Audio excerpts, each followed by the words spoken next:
And here we go. What's going on, everybody? Welcome back to another edition of After the Movie. I'm here with my friend Jordan. We just got out of seeing James Bond, No Time to Die, the final Daniel Craig Bond movie that he's ever going to do, because they're already going to work to getting a new actor, I'm sure. But this marks the end of an era. Daniel Craig has been James Bond since, 2006? Yeah. So this is his fifth and final outing as the character.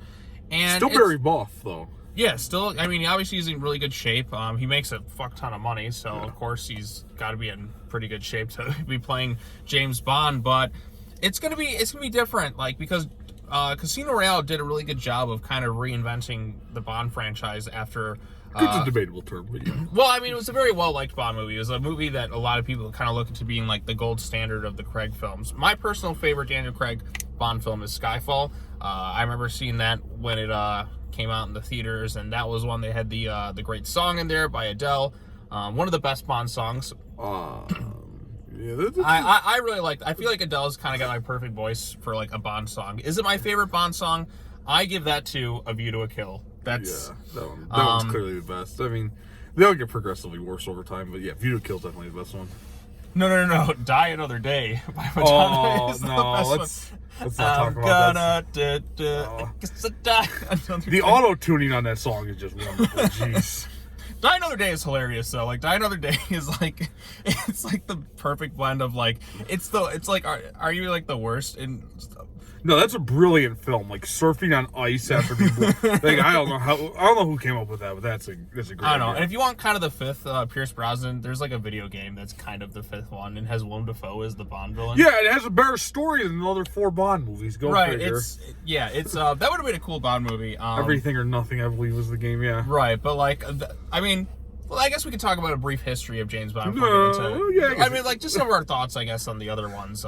Because, I mean, we'll get into spoilers later on in this thing. I guess, did you like the movie overall? Did you like it? Yeah, I mean, I'm more of a Roger Moore or Sean Connery, where it's a bit sillier. This movie, it's very dark, but it's good. I don't know if I really consider these, like, what I consider James Bond. It kind of blends, like, sometimes it gets very silly, and then other times it's kind of really serious. Like, because, like Daniel Craig has way more personality in this one than he has in all of his other appearances by far. Like, I mean, Craig is just like a cold-blooded killer, really, in his other films. Like, just those few bits of humor, but here he was, like, really kind of letting his personality shine through. Like, it starts out, you don't really feel like he's going to do that, but as the movie kind of progresses, he looks like he's having a lot more fun this time around than he really ever has. Particularly in the sequence where he's with Ana de Armas, who's only in one scene, mind you. Like, I don't know what her purpose was. She's there for one scene, and then she's just gone throughout the movie. I'm like, oh, she was kind of likable, and then she's gone. That was like the only sequence that actually felt like a Bond. Well, I mean, I should say, but that was almost like true Bond sequence. They're drinking martinis and shooting people. Right, and he's having a good time with it, and like he still like has that smoothness about it when he does something like this. This movie, it kind of it's I guess plot, and then I guess we can talk about some of our thoughts on other Bonds and whatever. We're just gonna ramble on incoherent. Yeah, these are incoherent rantings. These are incoherent rantings because I mean, we're big James Bond fans. I've watched every single Bond film. I own all the Bond films, including the really shitty Casino Royale. Yeah, we don't need to talk about that one. Which is the worst. I think I might do a ranking video at some point of the Bond films. We don't need to talk that one. All right, but yeah, that's the worst one by far. Not the Daniel Craig one, but like that '60s Casino Royale with Ursula Andress and all that. Woody Allen. And like David Niven and all that. Oh, it's a non-Eon Bond film. There's 2 non-Eon Bond films. There's 3 if you count the TV special. Yeah, that's right. Jordan knows trivia. Right. With what is the guy's name? Like Jimmy Bond here with Peter Lorre. Well, that's not really a movie. That's like an episode of a TV show that they adapted Casino Royale. Close enough. But yeah, that's technically the first adaptation of James Bond. It's all on YouTube. You can check it out. But and then you had Sean Connery, which I was named after Sean Connery. That's a fun little bit of trivia. So I have a permanent connection to James Bond in a way. I thought he was named after Sean Cena, to be honest. But... right. So, so No Time to Die, the plot of this one time around, without getting into too many spoilers, because I feel like with this one, go into it blind, because this is a finale, and you know what they like to do with finales? They like to just kind of go all out in a lot of ways. Like, I mean, there's a lot of things I wasn't really expecting to happen in this thing.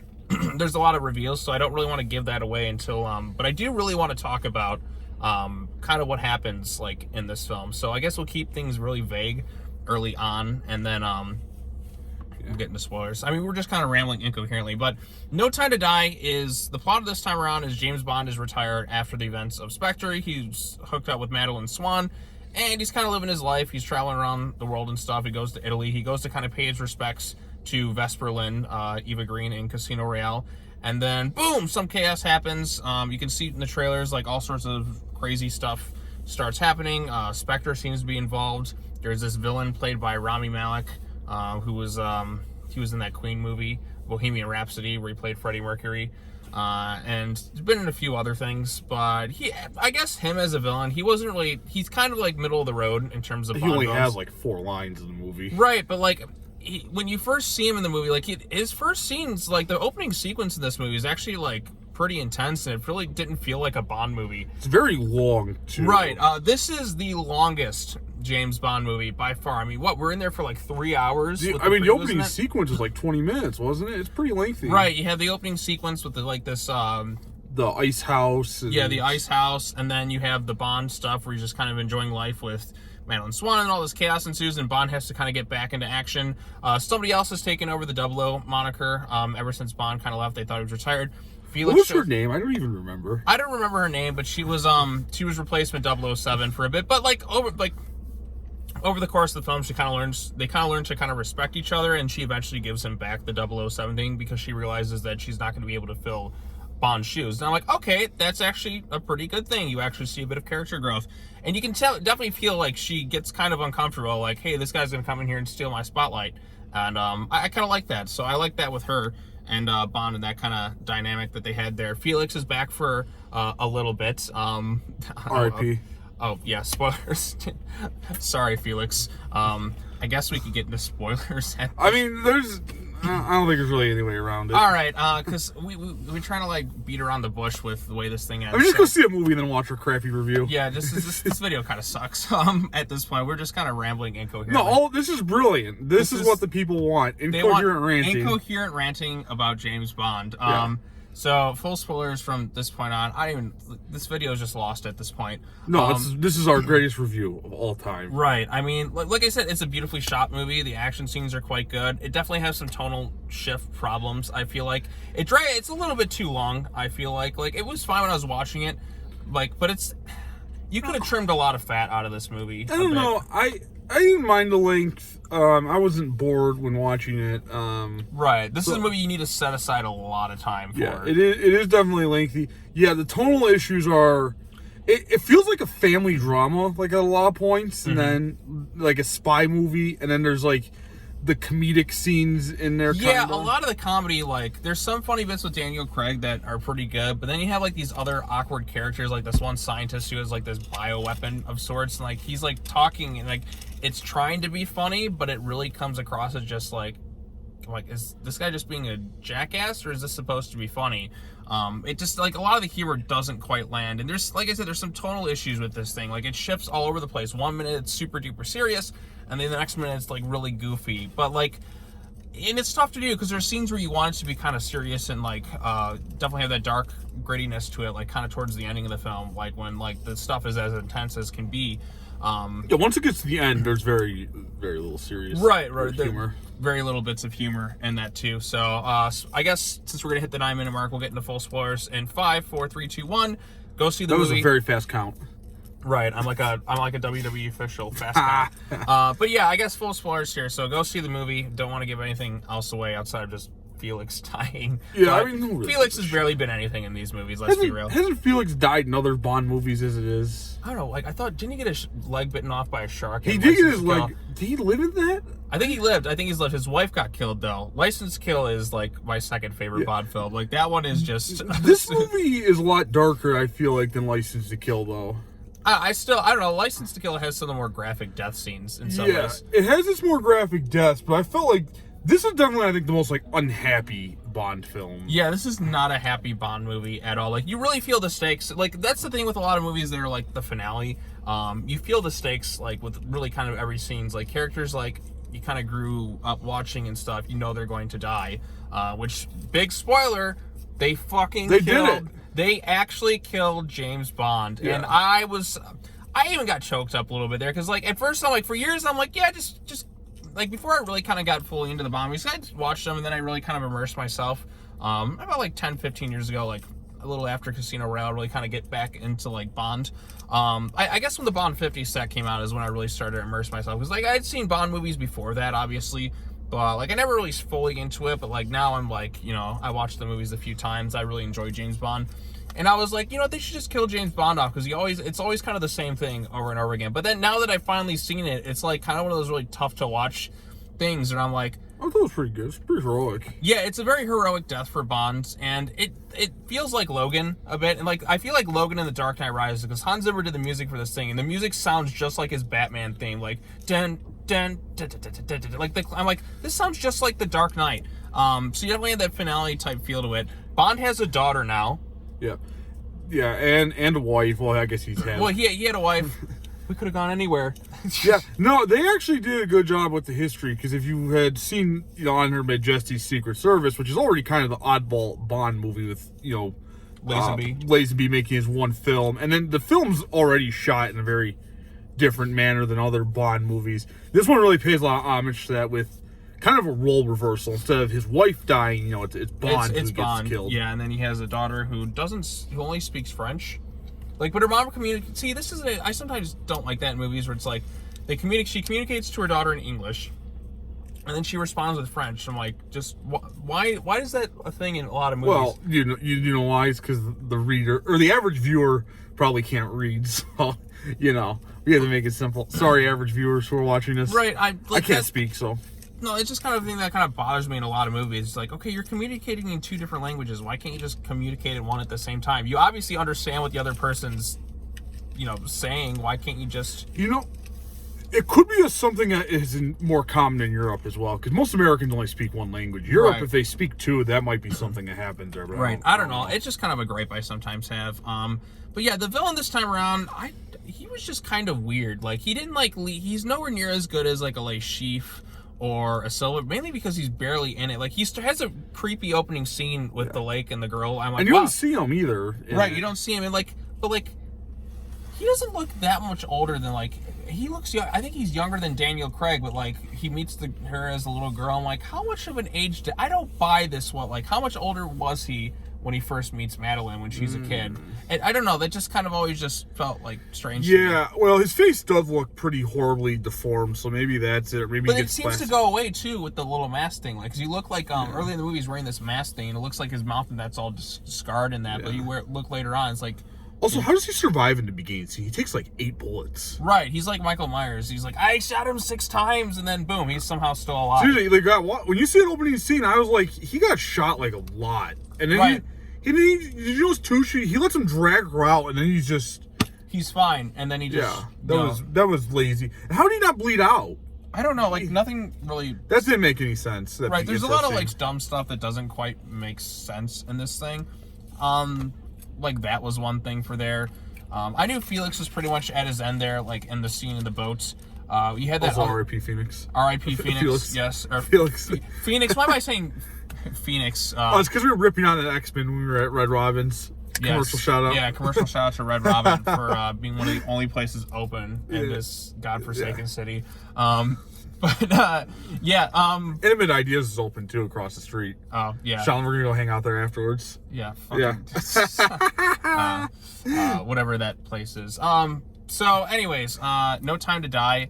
It's kind of it's better than Spectre and it's better than Quantum of Solace. It's not as good as Casino Royale, I feel. It's more emotional. It's the most emotional Bond film, I feel like, in some ways, since On Her Majesty's Secret Service. Like, it really tries to... I mean, there's not a lot of very emotional moments in James Bond, honestly, other than me laughing at incompetence. Right, like, which ones? On Her Majesty's Secret Service definitely had the saddest... Well, this is now topped around Your Majesty... This one is sadder than On Her Majesty's Secret Service because... Well, yeah, but Teresa Bond's only in one movie, so I... Right, but I'm still like... That's still like a really kind of sad ending. It's like the Bond loses, like, in the worst possible way. Like, we could have gone anywhere. And then, boom, she's done. But this one, we lost Bond. Like, Bond is gone. this. Or is he? You know, I mean, look pretty final, but yeah, they still do the James Bond will return thing, but Daniel Craig's done. So they literally blow up James Bond in a blaze of glory. Yeah, it's one of those things where it's just like, how do I even like react to that? Like I just watched James Bond die. It feels surreal because Bond's he always makes it out, and now he's dead.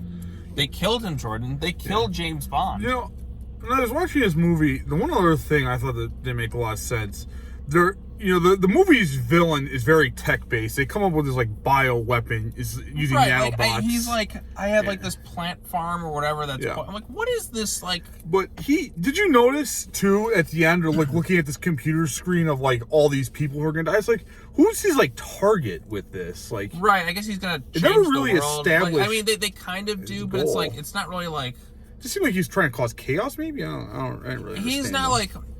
I felt like a lot of the other villains had clearer goals. Like Blofeld in the last movie, like Christoph Waltz, he shows up in this thing for like one scene. It's a good scene though. No, it's a pretty entertaining scene, and he still is like, cuckoo, James, cuckoo. And I kind of laughed about that. They found a way to quickly off Spectre and like, let's wrap up that plot thread like super easily. Oh yeah. The device in this thing, it's like all targeting like people's DNA, and it's like nanites. It's actually kind of scary because they probably could make something like this. I don't want to give. Who knows? Ideas. Yeah, it's kind of one of those things that they do. Yeah, I would have liked to have seen more Blofeld. Still the best villain in these Craig movies was Silva and Skyfall. Because Javier Bardem's just such a good actor, and he just makes such a captivating villain. And like that one, I felt that real personal conflict between M and Silva. And like, you know, M meets her end in that one with Judi Dench, at least. But like, R.I.P.M. Yes, that's right. And like, well, I mean, M in this movie or Voldemort, clearly does a lot of terrible things too. M seems like he's very corrupt in this movie. Oh yeah.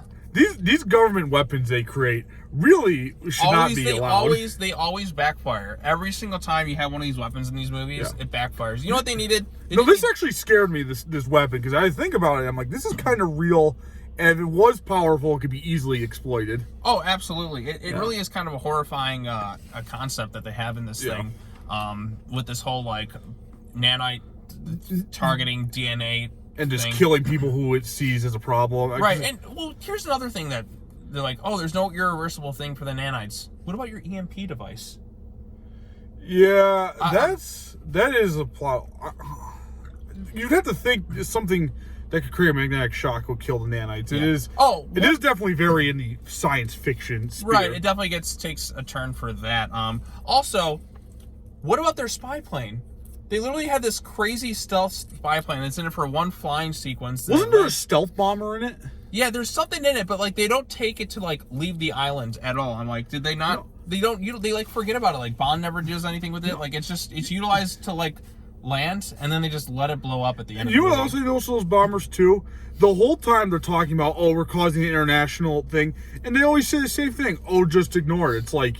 And there's no repercussions for it at all. They just blow it up. I mean, we lose Bond, but like... Yeah, it doesn't elaborate. It just gets brushed over. So like, there's no lasting stakes in terms of that. The lasting things in this movie is Bond is gone. Then they have a drink, and then they go on to the next mission. But yeah, it's kind of like... I'm impressed with Bond's drinking ability in this movie as well. Right, like he just is like...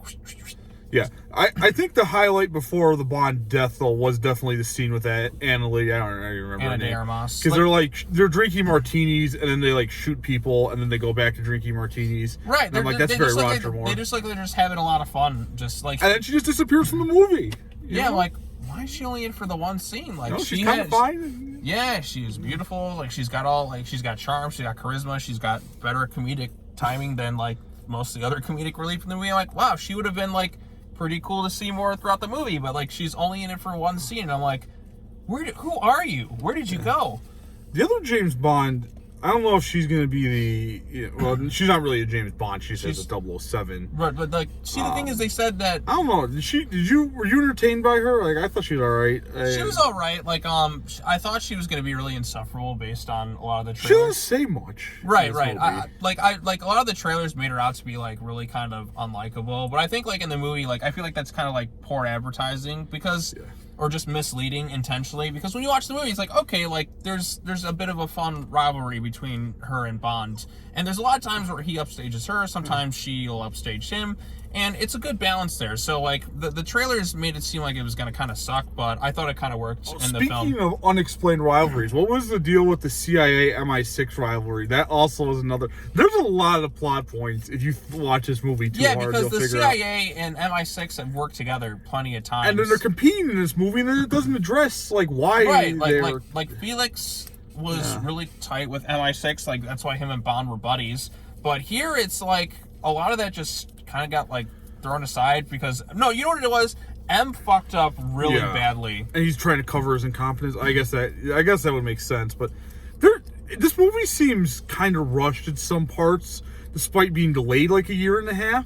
Right, but I think there probably was some reshoots, too. Yeah, because, like, that part 2 where, like, the boat comes to rescue him, it doesn't even tell you where they went afterwards. Right, like, Bond's, like, one of his boats, like, sinks in the movie, and then Bond's on it, he's on a little raft, another boat kind of shows up, and then all of a sudden he's, like... It doesn't say what country he's in or anything. Right, all of a sudden he's, like, he's pulling the, the dust cover off a car or whatever, and then, like, he's just somewhere else, like... I feel like we're missing a scene here. Yeah, I thought some of the edits were a little questionable. The cinematography was really nice, but yeah, that part. I like too with a lot of the action bits, like where an explosion happens and like they do something with the sound, and like you can really like put yourself in the perspective of him. Like he's losing his hearing and stuff, and he's just kind of out of it. There's some nice long takes because this one was made by Kuri Fukunaga, I guess, who made like the first season of True Detective. Well, that was a good show. Right, like the other 2 seasons were not. But I don't think he directed the other seasons, but there's some good directing stuff here. What did you think of the Bond song this time around? I didn't really like it. I didn't care for. I mean, I knew I wasn't going to care for it. I mean, it's Billie Eilish or Eilish or however you say it. She's not very good, but I didn't like it. You couldn't understand what she was saying in the lyrics, really, could you? It just it's like a lot of moaning. Right, I didn't like the song this time around. Like bring back Paul McCartney. That was great. Bring back Adele. What's Duran Duran doing these days? Call him up and say, hey guys, remember that last song you wrote that was great? Let's do that again. Right. I mean, I don't know what to do next because like the only song I really liked in the Craig era was Skyfall. I think that's a great song in general. Writing on the Wall is okay. I don't remember that one. That was the Spectre one. Oh, I don't remember that one. Because the writing's on the wall. Sounds like a Rob Zombie song. No, it was a Sam Smith one. No, there's definitely a Rob Zombie song. Oh. Writing on the wall. Yeah, Thunder Kid 65, yeah. Let's get a Rob Zombie James Bond song. That would throw everybody off. It would be surprising. I don't know. That'd be kind of cool, actually. I want to see it. Let's get a rock. Oh, no, they did that with Casino Royale and that. A rock song? They had rock songs. It was like, or was that Quantum of Solace? Which one was Another Way to Die? Was that? I don't remember. I don't remember a lot of the songs. Live and Let Die is by far, and View to a Kill are the 2 best ones. I like Live and Let Die is a great one. View to a Kill. Goldfinger's good, but I'm not really that big of a kind of fan of that music. I got a license to kill. Man with the Golden Gun's actually hilarious because 1, it's really terrible, and then 2, it's about Roger Moore's unit, which isn't really a secret if you couldn't put 2 and 2 together. But yeah, I mean, that one has Christopher Lee as the villain though, so that's pretty cool. Yeah, that's. I mean, I guess you know what? I'll say this though, like I did enjoy the Craig era. Like I don't know, like Craig is probably like my second favorite Bond after Connery. Like I like all the Bond actors in the Eon films at least. I don't know. I wish Lazenby had more time because he's not really like. I wanted to see at least give him like one more chance because like he feels kind of like the odd man out. He had funny outfits in the one movie he was in, which right. The kilt. Connery is the OG Bond. Like he's just the coolest. Roger Moore's the funniest by far. Yeah, Moore's my favorite. Timothy Dalton's pretty underrated. Like he was the first one to really kind of nail that cold-blooded like assassin feel. Like he was the only one in one movie, yeah. Well, 2 movies, License to Kill. Living Daylights is. He definitely has that cold-hearted nature. That movie's so cheesy. That movie's the greatest one. Dalton's really, really good. Brosnan has is probably the most charming Bond because like you walk in a room, and you just feel like that guy like all eyes are on him. Like he could like.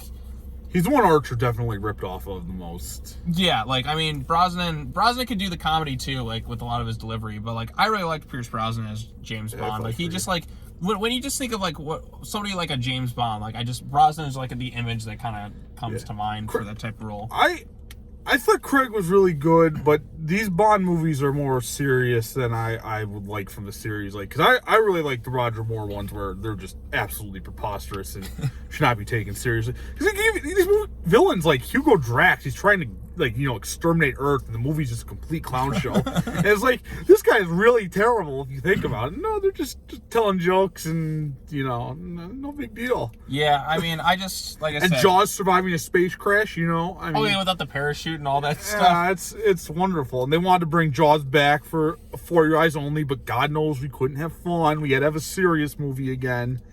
But, you know... yeah, maybe we'll have more fun with the next James Bond. We'll see. Yeah, you know what? That's what Austin Powers is for. Yeah, where's Austin Powers for, man? Oh, you know, those movies have not aged well. Because if you think about it, Bond's already silly enough. Like, You Only Live Twice. I mean, go watch it. It's absolutely preposterous. And that's what Austin Powers really ripped off. I would say the first Austin Powers, probably 70% of that movie is ripped off of that film. That's probably a fair number, right? It's been a while since the volcano and... That's the Spy Who Shagged Me. Spy Who Shagged Me was the volcano and where you go to the moon, which is Moonraker. There's Goldmember is Goldfinger. That's another great Bond song. Goldfinger. That's good. It's good. It's a good movie. In beautiful Kentucky. Yeah. Good times. Good times. So it's a good movie. There are glaring plot holes, so I mean, you know, take that with a grain of salt. Yeah. M is definitely, you know, very incompetent and corrupt in this movie. Mm-hmm. And this is, you know, James Bond is like, he kills a lot of people in this movie. Oh yeah, too. Absolutely. He's very overpowered in this movie. Yeah. Well, not overpowered enough to survive. Yeah, you know, it's funny. This is the most overpowered James Bond movie, and yet it's the one he dies in. Because he shoots probably like 50, 60 people by himself. Right. Easy. It's pretty crazy what he does. The end-to-action sequence is very good. It's intense. Like, there's certainly, I love the acid people. And no one's close to taking him out in this movie either. Right. Really. He, like, I mean... Because even the main villain, he wanted to poison Bond so he could never see his family again. Yeah. Spoiler, I'm sorry. But if you're already 27 minutes into this, you know. But yeah, I mean, it works, and then Bond kind of throws another curveball and just, you know, kills himself. Well, not kills himself, but sacrifices himself more or less. Yeah, I mean, he was on his way out. He's like, "Oh, I'm finally gonna have a happy life with the kid and all that." He's trying to pick up her little toy, and nope. Also, why didn't they just shoot the boats? That seems like it could have been an easier solution. I don't know. Like, couldn't they have just blown the thing up afterwards? Like, there's a lot. Well, yeah, because first off, you shoot the boats, there's gonna be no diplomatic repercussion to it. Second of all, then you could have gone into the base, cleared it out, brought James Bond. There's a lot you could do. It's just kind of one of those things. It's like, I don't know. I'm sorry. I'm really overthinking this movie. It was good though. It's good. No, I liked it. It's probably my favorite of the Craig movies. My favorite of the Craig films is still I didn't see Spectre though, so. Yeah, Spectre is definitely a step below this one. Spectre has a really cool opening shot, but then the rest of it's just kind of Batista's cool in it, so. But yeah, I think we've kind of. Batista bomb. God, I met Batista once. That guy's big. He's cool though. Yeah. So, all right. Yeah. Well, I think we've talked long enough about like and subscribe. This guy watches a lot of crappy movies for your entertainment. Yes. Yeah. I don't need to hear his horror stories. Right. They're bad. Right. But yeah. So those are our thoughts on No Time to Die. I mean, I feel like we kind of covered all we really need to say. It started out it was a rocky start, but we had a strong finish. No, this was probably our best one, to be honest. Right, it's the longest one for sure. But you know what? It's the longest Bond movie. We didn't do one for The Last Jedi. I felt like that would have been probably 7 hours if we had done it, though. Right, probably. So this is better than that, though. So. Yeah, this movie's enjoyable. I like it. But yeah, clear your calendar. Like 3 hours, probably. Yeah, definitely you need a 3 hour time frame. So I would score it though. I'd probably give it like 8.2. I think it's a good score. I'm between a 7 and an 8 on this one. The ending is definitely really emotional. Like, it got me kind of choked up in the end because I'm seeing a character I've followed for so many years, and like after watching 25, 26, 27, 28 like movies or whatever, because you count the non-EN ones, I'm like, it was kind of, you know, you get a little bit choked up watching like a cinematic icon like Bond like finally like meet his end. So although, you know, they could pull the Dark Knight Rises on us, so we'll I mean, Hans Zimmer did the score, so I mean it felt like it. So yeah, maybe Nolan will make the next Bond film. So yeah. All right, well, that's all I got to say. Thanks so much for watching. Be sure to comment, like, subscribe, tell us your thoughts on No Time to Die, and we will see you all next time. Go MIT. Yeah, go MIT. Fuck are you talking about? All right, take care now. Bye-bye then. Peace.